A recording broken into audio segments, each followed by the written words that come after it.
All right, we're going to make this video incredibly quickly. Quick update on my scavenger mining. I guess we'll call it profitability, even though we don't have a USD value for it yet. I am also only doing one web browser to mine. I know there's some people doing a billion at once. That's not me. So this is the profitability based off of one web browser. All right.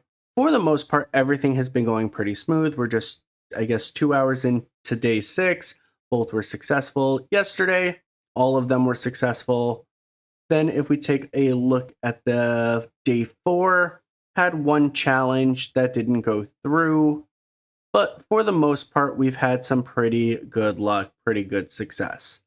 I wish, again, they would give us reasons why certain solutions did not get solved. It does not.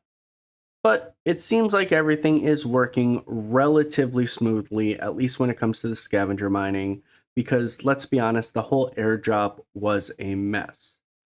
This will probably be my last update on this until we probably get like another 5 to 8 days in, so we're kind of like at the halfway point of everything. But with that being said, guys, let me know how you guys are doing with your rewards. Are you sitting around the same as me, which is 262 night token? Or are you someone who's mining using 50 different web browsers and you have like a billion night token? Let me know in the comment section below. But guys, hopefully you liked this video. If you did, like, subscribe, leave a comment. I know there wasn't much to this video, but I did want to share this quick update because I do see a lot of people on X and social media talking about their estimated rewards. All right, so with that being said, take care, spike your hair. I do hope you all have a blessed day. Peace.